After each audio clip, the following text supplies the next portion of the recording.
Hey, what's going on with y'all good people? I want to welcome you to the Melanated Travelers Podcast, the podcast that shatters stereotypes that takes you on a captivating journey through the eyes of people of color as they explore the world. Join us as we challenge the misconception that travel is only for a certain demographic. Embark on a vibrant adventure with each episode as we share stories that showcase the rich experiences and perspectives of melanated travelers. From the banks of Cartagena to the mountains of Bali, the Melanated Traveler paints the picture of a vivid image of the global journey, one story at a time. Hosted by yours truly, Aston R. Williams, a podcast for the people. Welcome. Hey, what's going on, guys? I want to welcome y'all back to the Melanated Travelers Podcast, aka the New Green Book, aka the #1 travel podcast in the world, man. So I really appreciate y'all for rocking with me so far. We stacking up these episodes in season 2, coming with that pressure, coming with different gems. I'm super excited about this episode. But before we get started, if you haven't had a chance to listen to season 1 or listen to any of the previous episodes in season 2, please do so. And be sure to write us a review and show us some love. You know, make sure that you follow the Instagram page, The Melanated Traveler. Make sure that you follow your host, SNR Williams, and every single guest that's on this podcast, giving y'all the gems that y'all need to travel the world. So I'm definitely looking forward to this. And y'all know how the podcast works, man. We're inspiring the diaspora to travel the world. And we everywhere. So we better dive into this. One of my favorite countries, actually, which is El Salvador. So I have a special guest in the building that what better person to give us insight on El Salvador than a person that lives there? So I have Leslie Alvarenga Cuadra. Got it? Ooh, the Spanish working. Okay, got it. Yeah. So I have Leslie here, and she's a part of the AFROOS, which stands for Afro Descendientes Organizados Salvadorinos. So in English, for those that don't speak Spanish or don't understand Spanish, that just means Salvadoran organized Afro descendants. So I want to welcome her to the show. She's going to dive deep into some of the history of the country and really shatter some myths that honestly we all thought. So, you know, when you look at social media, when you look at different things, and I'll get into my experience as, you know, a person of color being in El Salvador when I went. And so you could get a different perspective, and she'll be able to share the real about El Salvador. So welcome to the show, Leslie. Thank you. Hi, all. Thank you. Thank you for the invitation. And I'm glad to be here. I'm glad to finally talk about what I love to talk and share with you as much as I can. All right, perfect. So anything else you want to let the people know about you before we get started? Well, I am a psychologist and I work with the foundation, as you mentioned, Afrodescendientes Organizados Salvadoreños. You can follow our Instagram. We do a lot of work. And, well, at the end of the show, I guess I'll say my social media too. No, And you can share it now and after. Yeah, okay. go ahead. So my username is Queen131, and I do a lot of work for the foundation and basically for our people's rights too. So that's what I do. Perfect. So I'm gonna just start it off like this. I know I shared this in the studio, and I'll just start it off like this. Like, when I went to El Salvador, you know, this past year I was in El Salvador, and you know, flew into San Salvador, spent most of my time in San Salvador, and I didn't feel out of place. For one, let me say that I did not feel out of place. The people were very welcoming, um, but I didn't see anybody that looked like me, or even in the same hue as me. So can we dive a little deeper into that? You know, I hate to start it like this, but I mean that's just the reality. Like I Yeah. went there, I'm like, because every country I go to, I always try to look for my people. You know, like where we at, and I couldn't find it. I went down to El Centro. I went down to the markets. I didn't see any of us. So let's get into that. Yeah. Well, that's the only way to start, actually. The Yeah. being real is the only way we can start something. And to be honest with you, I was looking at your Instagram stories when you came to the country, and I was thinking, oh my God, he only went to those places like expensive places, expensive for us, the majority of the population here. Like, I wouldn't go to any of those places because they're gonna charge you like $30 for a meal, and that is a utility bill for us. So these places are not designed for our people because the way the salary and the system works is the same as in every other country. If you go to a poor zone or a dangerous zone, of course, it's people where is a place where our people are. So what happens is this is a very racist country, and I say it every day. I say it to everyone. People here talks a lot and say this a lot. Like, we don't have black people here. And they're like kind of proud of that. And it's actually a big lie. Because what happens is this, and they have two arguments that they use a lot. So the first one is that back in 1933, we used to have a president. His name was Mm-hmm. Maximiliano Hernandez Martinez, and this guy was basically a dictator, the first dictator we have. The second one is the one we have right now. So this guy, what he was doing is that it was a law, and this law was about stopping the entrance to the country for people from Asia, Romani people, people from India, and African people. But this was not expelling people from the country. People say it like that, like he expelled all the black people from the country. This didn't happen. He just stopped the entrance. But for by that day, 1933, we already had a lot of Maronite here. We already had a lot of black people here. We already had a lot of Afro-descendant people working, living, and actually there's history books confirming that African descendant people were owners of the lands already. And there was a Spanish people working in those lands, but they don't tell you that at school because it's not convenient. So that first myth is the first lie. Like, no one was expelled. They just stopped the entrance for a while, and that's all that happened. But black presence was here already. Since Cristobal Colon came here and did all the things he did, there was already a lot of people here, black people here, by 1933. So the second myth they usually say a lot is that we don't have coasts at the Caribbean. And this is true. We don't have coasts in the Caribbean, but if you say it like an argument, it doesn't make any sense because you're looking at the maps and you're analyzing the maps in a very actual way on how the maps works nowadays. Because back in the days when they were bringing slaved people to work here, there was a zone in the map among all American map and all Central American map, and this was called the Circumcaribbean. This is like a piece of land. There was no water, and this is a piece of land that basically they were using to walk, to come to the country by walking. And well, we have a port. One of the ports we have is El Puerto de Acajutla port, and there's actually a book about this, everything that happened in that port. Ships coming and going, buying and selling people. Like, a lot of these things happened in this country. And that book confirms it. So that in the Circumcaribbean part, that debunk that myth about the Caribbean coast. The thing is that at schools, they don't teach you this. And I created a virtual library so people can have access to some English and Spanish materials and learn about this because they don't teach you this at school. They just tell you the basic history, like so Spanish people came and you're part indigenous and part Spanish. No one here is black. There was never black people because the whiter the better. That's the way they see it and Yeah. that's the way they sell Mm-hmm. it.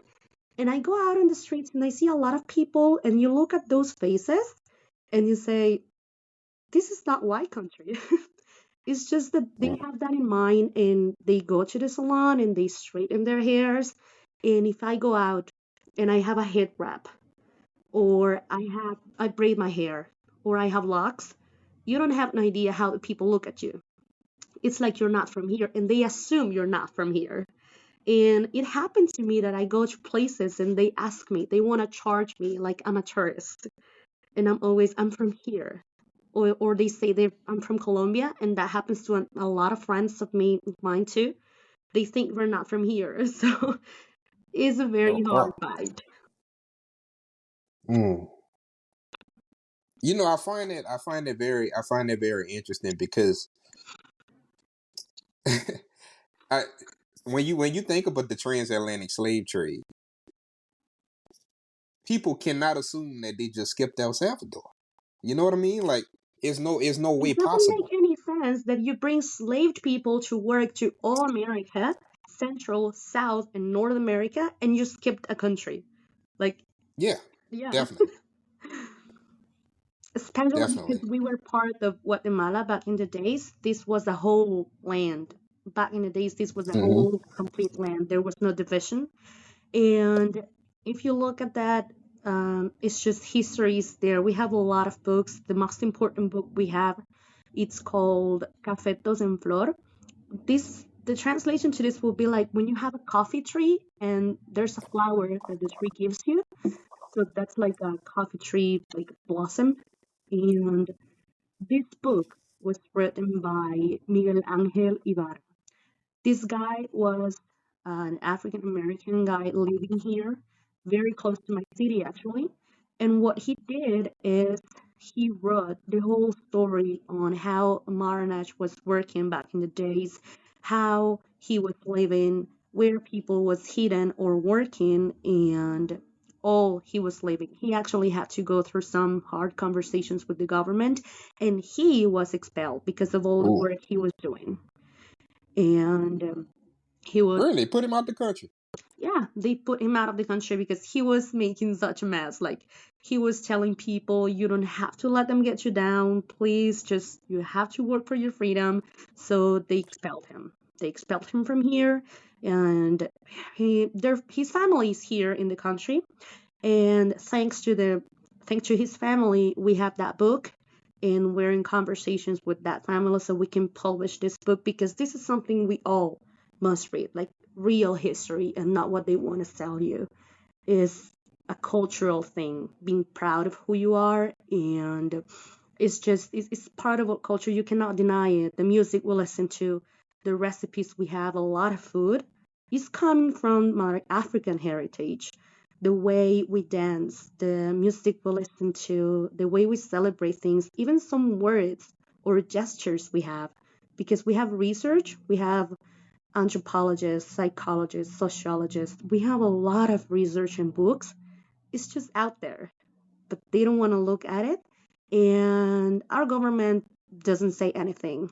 The last time we spoke about that, they said there are no black people here, so I don't know what you're talking about. And the guy was clearly an Afro descendant. So it's just it's just crazy.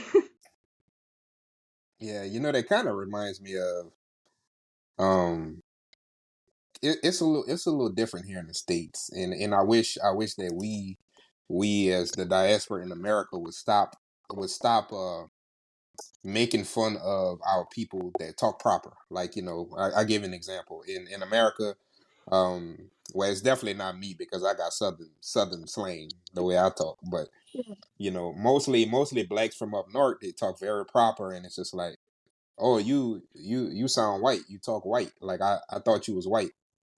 Maybe there's somebody that just has good grammar. Black, you can't be black with good grammar. I mean, I think about stuff like that. So, it was very interesting to me. From what I could find on the internet, and you can fact check me on some of this. I thought that was very interesting.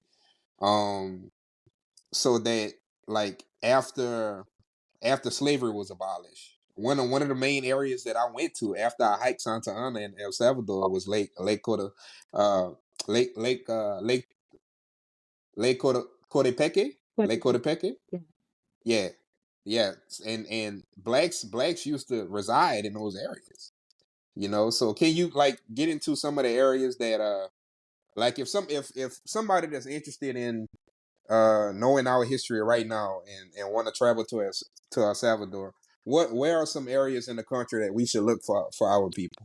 Yeah. Well, I'm glad you asked that because right now with the foundation, we're working in a project, and the first, well, The second time we're going to do it is next week. This is called La Ruta Afro, the Afro route. And this is what we will do. We will take people to all those cities and parts of the country that have our history. So we start here in my city, a little like 30 minutes away from here. There's another town that it's called Atikisaya. And this place has a lot of history, and you see the church, the park that was built by slave people, and the food they have. We made a festival like a month ago, and this festival was about that African gastronomic food. It was really good. It was a really good experience, and everyone was there. So that's the first stop we had. That place, the history, the food, the people, everything talks about us, and it's part of our history. And the writer I was talking to you about, Miguel Ángel Ibarra, he was from there. He was from that part of the country. So that will be the first one. Mm. Then we have to move a little bit because I'm like in the border. Like this part of the country is here in the border with Guatemala. So you have to move to the other side. So you come Santa Ana, then you have to go a little bit far away, and we can get to a town that is called Suchitoto. This town has a lot of factories and Mhm. ranch, maybe ranch.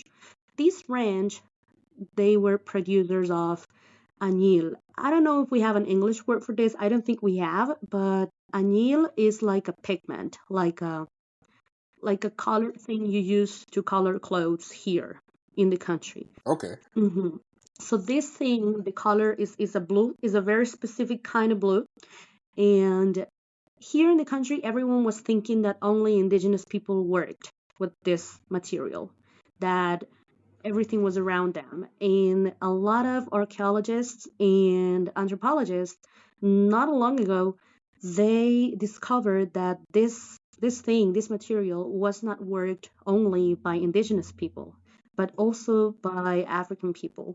The thing is that indigenous people were not strong enough and they were dying, they were getting sick, and Spanish people were alarmed and they said, okay, so we don't want these people to die. So, you know what, just bring here people that we don't care if they die so they can work with this material.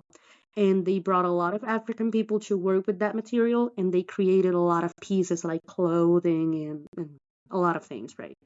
So the ranch and the factories are there in that small town, and it's really pretty too. It looks a lot like Antigua, Guatemala. It's really pretty. And yeah, that will be the second stop. And then we have to move all the way to the other side of the country, almost at the end of it. You will go to Basically, you will go to all the big cities at the end of the country: San Vicente, San Miguel, La Unión, Morazán, Usulután. These are very big cities, and they do have a lot of history and people that knows about the about everything, about the topic, about the history, about books. And a lot of the research that has been done is based in these locations, all these locations. And if you go there, Mm. the faces you see, they look very different from what you see in the city. These are the places where our people are. And it's definitely not in the capital, it's not in San Salvador. And these cities have a lot of beaches and forests and volcanoes and islands. My favorite place, and is a very um, beautiful place, it's called Isla Meanguera, Meanguera Island. So you get to the last part of the country, La Unión. This part of the country, you get into a boat and you travel like an hour. After that hour, you're there.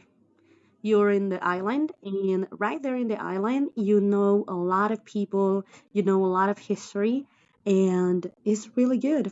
We also have places that have statues and monuments that talks about slavery and how it was abolished here because, well, in San Vicente, we have a tree that they call it the slave tree, but we don't call it like that. It's the slavery tree for us.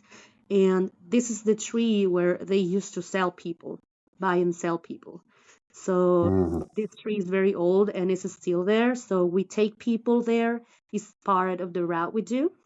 And next week, a lot of people is coming from Canada and a lot of countries, so we can teach them this tour from the beginning of the country to the end of it, so they can learn about the history and all the places we are in here. Wow. Yeah, I'm glad. I'm glad that you brought that up, and that's why this episode is so important to um enhance the diaspora's knowledge and other people's knowledge of the history of El Salvador. Because when you look at El Salvador, right, all you see, and you know this before I even say it, all you see is I did it too. I did it too. I did. Go to picnic steakhouse, ride the rainbow slide, or go to Cafe Albania, go to El Tunco, go to I didn't have time, but some people would go to Naui Beach House, This is and then they so would hike ironic. Santa Ana, These and places that's are it. That's white it. people places. Yeah, and that's it. That's all, that's all I knew, from what I've seen, and that's why this episode is so important. I guess we could shift gears into, I'm very interested to see, and it will be a great perspective for you to share. And I'm very interested to see some of the similarities of your upbringing compared to mine here in America, because even though it's different countries, I believe that we're going to share some similarities in the way we grew up in these countries. So I guess for you, being an Afro descendant, and I don't know if you get offended by this, because hey, everybody here, all of my Colombian friends out there, they get very offended when I tell them this Afro Colombian. They get offended. So I don't know how to properly Oh, say okay. Afro Latina, or however, well, being an Afro Latino in in El Salvador, like your upbringing. Like let's dive into that. Like, how was it for you? When did you first experience, like, really bigotry? Growing up. Well, it's fun because I was actually thinking about that a couple of days ago. Like, when is the first time you realize you're different from the others? Or when do you realize that people is treating you different? For me, I wasn't even 4 years old. I think I was 3 years old. And I was living actually in San Salvador, and we had these neighbors, and they were all white girls, of course. And I used to play with them a lot. But what I didn't realize is that they were not actually playing with me. They were actually bullying me the majority of the time. And one Mm, of these times, we were just running in circles, and I ended up on the floor because they were pushing me away. It was just crazy. And when I think about that, it's like, so why was this happening a lot? Why? Because that was not the only time something like this happened, and that was one of the first times I think about. But in kindergarten, when you have all these little kids running around and dancing, and the teachers are making like public presentations, and the whole school is gonna be there, and you have to dance. I was never one of the girls in the front. I always had to be in the back because there are a lot of pretty girls there that they have to be there in the front so people can see them. So mm, that's the way they handle things here. Growing up here is growing up without an actual culture protecting you or teaching you what's your value and how beautiful is that your hair is not like the other hair, or all the history that you're carrying in your body. So when the first experience I had, that it was a really good experience, I was in Livingston, Guatemala, and we were having a woman encounter. It was a black feminism encounter back in July this year. Can you imagine? I was already 30 years old. yeah.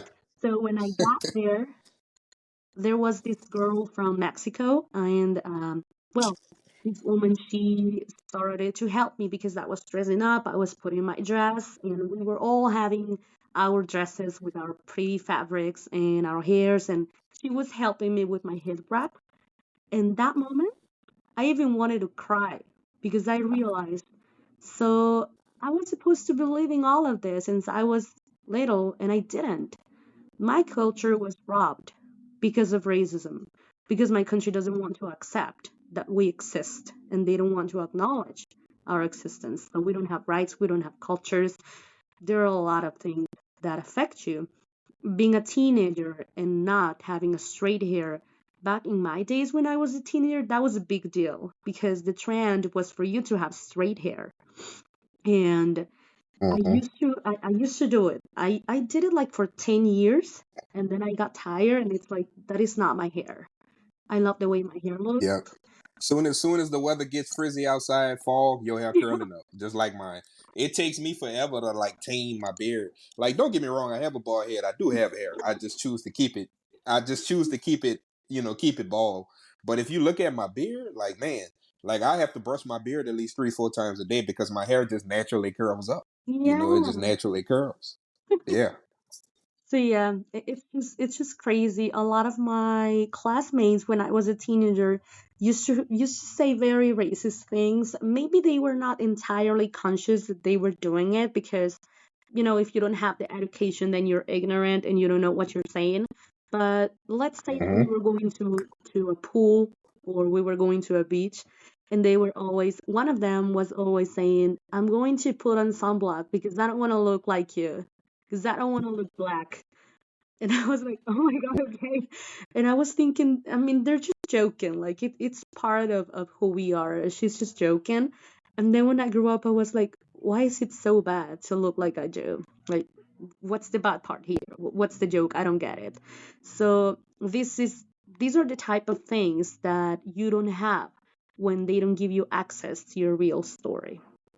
And yeah, you live with this every day. You don't have to get used to it or normalize it, but it's just really hard to cope with it every day. Yeah.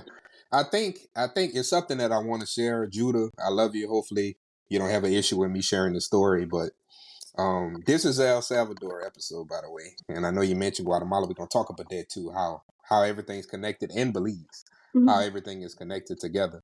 But I just want to share this story just to add context into what you were saying. For me, I consider myself more so an explorer than I do a traveler because I like to go to uncharted territory. Like this past month, or like month and a half, I was recently in Cali, Colombia, Yes, and that's the most highly Afro it's populated beautiful. part of Colombia. Also Quibdó, also Choco, that I plan on going back to eventually to cover. But getting to my point is this: it was this event on Tuesday. Every Tuesday is called Gringo Tuesdays, and everybody socializing, and we get to know this young lady. She seemed very nice. She seemed very cool, and my friend ended up getting her number, and she was like, look, I'm gonna just tell you right now is I don't talk to black people because I don't date black people. I only date white people because black people are loud. They're too loud, and I'm looking like, okay. And then you'll find out. You'll find out. And that's the truth. You'll find out in Medellin and some of these other cities, around Central and South America, that when it comes to foreigners, they only want blonde hair and blue eyes. Yeah, that And happens. they let it be known. That is just crazy, there are some prejudices and thoughts. I don't know how I don't know how this is working for people because, for example, here they they have a lot of things in mind about us because that's what the movies teach you. That's what the TV shows teach you. So you get there and you get to know people for real, then you realize not everything works as you see in the TV or as they want to sell it to you. One issue that we Mm-hmm. have a lot in here is that they say they say things like, "But you're not black. I mean, you're just a little dark, but you're pretty." And they use this, "but you're pretty," and they use this word, Mm-hmm. morena or moreno, like trying to Yep. soften up See. that they don't want to call you negro, negra. And it's like, I mean, Uh-huh. And why it's am the I going same to get thing. offended? And it's the same for Yep. you.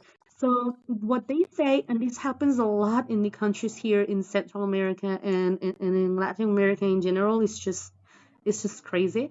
But here in my country, they don't consider you black if you don't look like someone from the Caribbean or like someone from Africa.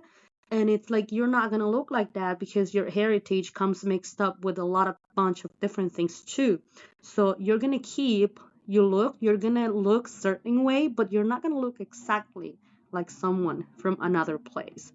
We have a lot of different hair patterns or skin tones, and we're not the same. We have a lot of diversity.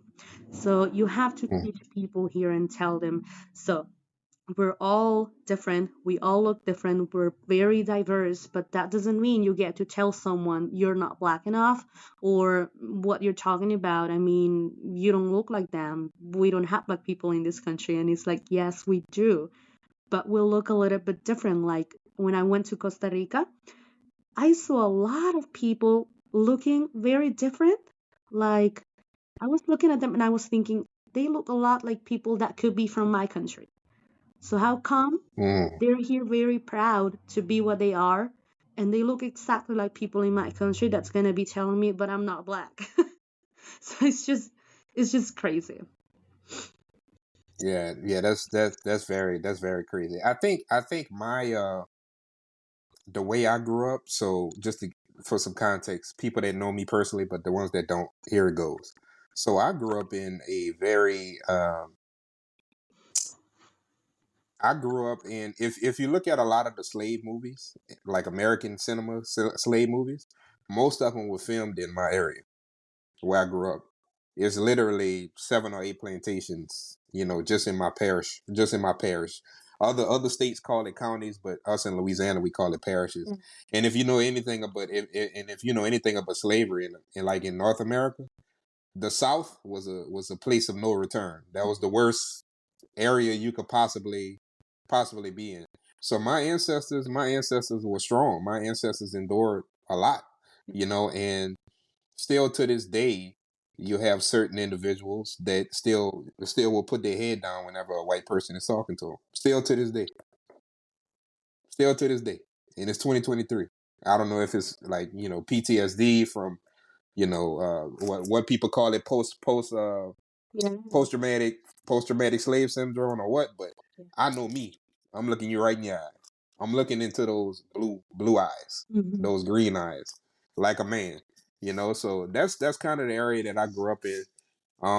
And still parts of the certain certain events, certain sporting events, or certain uh like even a nursing home is divided. Like if you go to like an event, like you it's clear.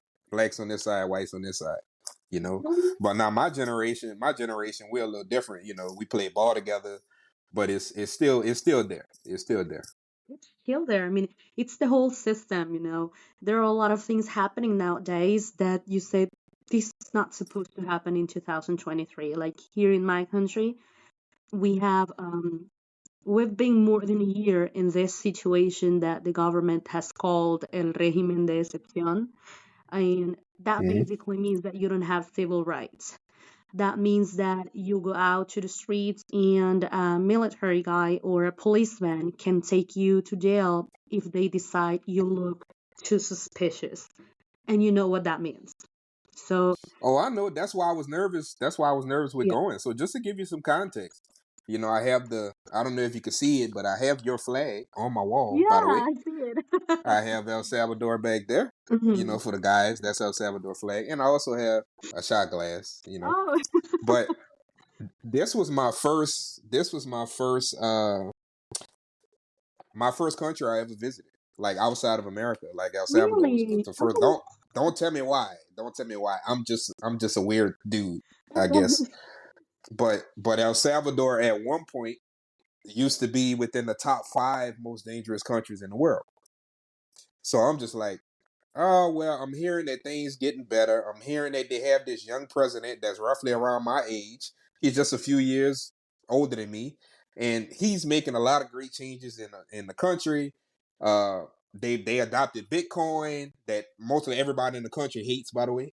But nobody really wants to accept it. I tried, even when I went to El Tuco. But from the outside looking in, it was like, okay, well, let me go and see. Let me go and see. That's why I'm glad I can get your perspective because you're there. Mhm. And you can give us the real because you know and we don't have to dive too deep into politics. I'm just saying things on a surface level that other Mhm. people see, like for instance the articles about um things that are going on with different groups in the country. You already know where I'm going with this, and things that he's building with other countries to contain those groups. Mhm. So from that perspective, Yeah. I don't know, but one thing that I do feel is that you brought up about 1933 about General, is it General Hernandez? Yeah, Maximiliano Hernández Martínez. Yeah, General Martinez. Mhm. Uh, it's considered like immigration limitation.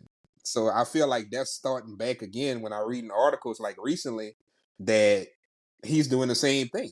He's trying to, what is $1,000? He's trying to charge $1,000 just for Africans and African and and Indian Asians and people. Yeah, Arabs. Yeah, it just yeah. doesn't make sense. Just just a quick overview, and this is gonna be a little hard because a lot of people in the States and out of the country think that we're having a blast. We're having the time of our lives, and everything here is paradise, and everything here is so easy right now. And it's not like that. Things are very dangerous and it's very serious. We don't have a gang problem anymore, but what we do have is police brutality. I'm not scared of going into the streets and being mocked, but I'm scared of going and finding a military guy talking to me, asking me where and when did I get my tattoos, because that happened to me, and not only once. I have like 9 or 10 tattoos, and they're not even, a gang tattoo or something. They're just things that I watch in the TV movies and things. But they always ask Hmm. you, when did you get it? Where did you get it? Why do you look the way you look?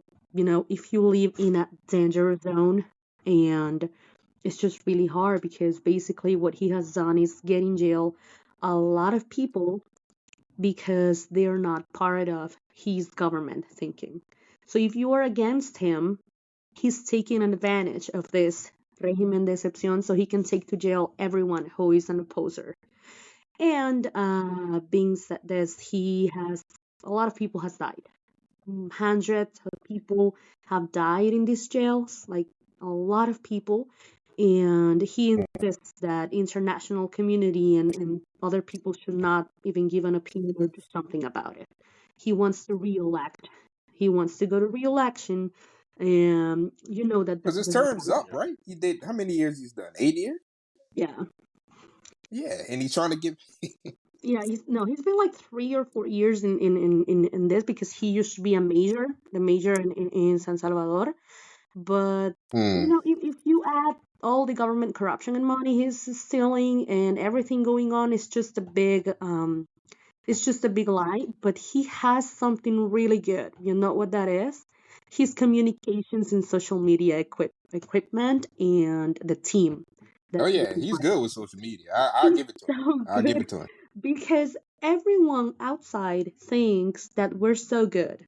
Like they're always saying, "Oh yeah, you have a good president." I'm always like, "No, we don't." You just look at the social media. You just look at what he wants you to look at. But we have a lot of mediums, for example, journalists and maybe web journals and web pages that are sharing the truth. So they've been chased basically for saying the truth, but we do have a lot of people talking the actual truth, even if it's hard. But yeah, that's the way we're living here. Do you feel? And the only reason I'm bringing this up, if you don't want to answer the question, don't answer it. The only reason I'm bringing this up is because every time they have a major election in some of the other countries that I love dearly, um, is always an uprising. You see that happening? Yeah. Do you foresee that happening? Yeah, Yeah, yeah. and actually, I'm very scared. To be honest with you, I'm really scared of staying here after January the next year because everything gets crazy, and I've been into a lot of protest and things, activism and everything. And I always think, what's gonna happen if he actually goes for the re-election? Like he already said that he will do it, and the organization in charge of regulating this said nothing because they are under his power as well. So basically, it is gonna happen. So I'm very Mm. scared of another, situation like the one that happened in the 80s. Like maybe you don't call it a war, but there's going to be a disruption or a dangerous situation here regarding that. And the bad part is that the army and the military and the police forces are with him. So what do we have? What do we have to defend ourselves? So it can get really dangerous, to be honest. You brought up an interesting point. I did research. I'm an engineer by trade, by the way, Okay. so I'm very analytical. So I love to read too. So I read up about everything that was going on, and pretty much so many people were getting arrested, even if they looked like they was a part of something.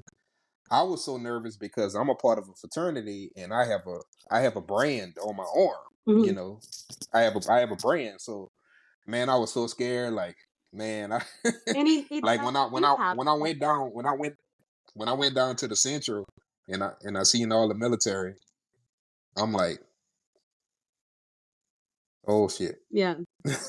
Yeah. Like please don't pull me to the side. I don't have my passport on me. I don't never carry my passport on me. So Did you read I the was article nervous. about the two Colombian guys that came here and they got arrested?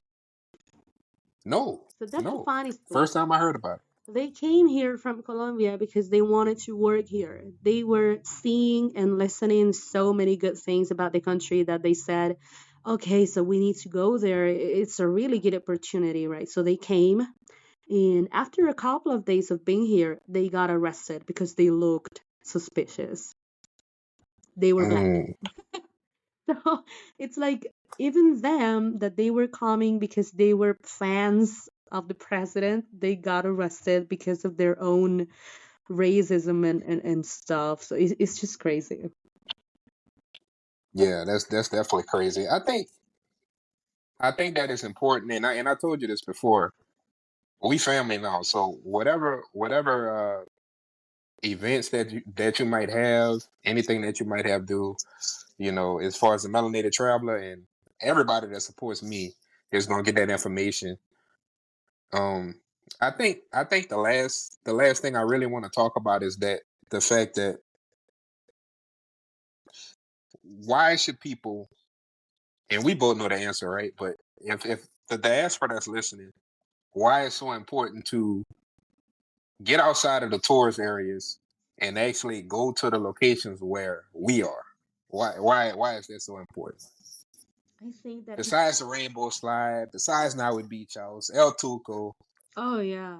Cafe Albania, like why it's so important for us to take an Afro indigenous tour of El Salvador? I think it's the only revolutionary way that we have to learn the actual truth. Because if I'm expecting and working so hard to get a law or something in a book that allows me as a teacher to teach something in the school to kids about African heritage in this country, that is not going to happen. At least it's not going to happen soon. What we're expecting now is to get to be included in the constitution, just that. Just recognize that we exist in this country, but that's not going to happen yet. And we've been talking with a lot of different governments now, and it's not happening yet. So, what we do is that we educate in the ways we can. We create a way. If there's no way to tell you something, well, I will create a way to make people see the actual truth. So I can get a book to you, so you can read a book and you can see, okay, so it is true.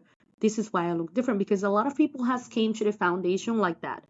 They said, I saw a post on Instagram that you were talking about this, and Mm. and yeah, it's just like I feel like I can identify with what you're saying.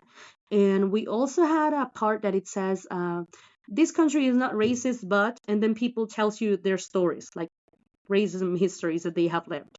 And a lot of people send in what they have lived. And then it's like, okay, so how come you're still saying there are no black people here?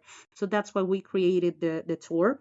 And it's just so important that we can get people to see the truth with their eyes, because if you tell someone, I don't remember this phrase very well, but Mark Twain said it, like it's not easy to tell someone that he's been lied to, because they're just Mm-hmm. not going to accept it. They're Yep. just not going to take it. So you can just, when you take people for the experience and they see with their eyes the monuments, the statues, the church built, the park that was built, and you tell them this food comes from this and this statue, this monument was built for these people and by this reason, this street, this happened here, in this island, this happened, and they see it with their eyes, it's like you're changing the world to them. They actually see the truth with their eyes, and that you're just not making this up. You're bringing them proof. Wow, this is absolutely amazing. It And is. I gotta come back. I gotta come back. I gotta come back. Yes, Well, you must I was come coming back back. anyway. I mean, there's no way you came here and you didn't see any of these places. Like, that's just crazy. I'm gonna give you the tour myself. Yeah, I mean, I went to San Salvador. I went to El Turco. I went to the the Santa Ana area. I didn't go to La Libertad. I didn't go to San Miguel. So I knew The nothing. beach, I knew it nothing. is, but we have so much better beaches. Like, you would love them. We have places that look so beautiful. And well, Santa Ana, I live in Santa Ana, in the actual city, and we do have some pretty places here too. Not only the volcano or the lake, but we do have so much more. So yeah, you definitely need to come back. Yeah, yeah, I definitely need to. Guys, I truly hope that you enjoyed this episode and got the true gems and the true myths and the true histories of El Salvador. So now that you can look at El Salvador with a different light, with a different light. And Leslie, I want to take this time out again to share your information, share the information of the organization. I'll make sure that you send me, all the information. I'm gonna have it in the show notes as well for everybody to see. But I just want to give you this opportunity just to, reintroduce yourself again. Give everybody your social handles. How can they follow you and how can they support the movement? Okay. Well, first of all, the foundation Instagram and Twitter and Facebook and TikTok, it's Afroos, AFROOS SV. And that's how you will find them everywhere. You will see there the work we do, the tour we do, and everything that our director, that her name is Anna Jensi. She is just an amazing woman. She has studied a lot of this, and she knows a lot about this. She's an intellectual and she's an activist, and she's doing a lot for this foundation. She's the one who created it. And my social media is Queen Wen like Gwen Stacy. So that's Queen Wen 31. That's how you will find me on Instagram and TikTok. I don't have a Facebook. And I talk about hair, body positivity. I talk about mental health and sexual health too. I talk about diversity a lot. And that's how you will find me. Perfect. I'm gonna put this in your ear. I don't know if you do, but you are a psychologist. Do you offer I do. virtual services as well? I do offer my services online, or a lot like in person, like you would prefer, or like we could do it. And yeah, I work a lot therapy like outside, like maybe in a different space, not only an office, maybe walking, maybe exercising. I believe that therapy is better when you're not inside four walls. So that's how I see things.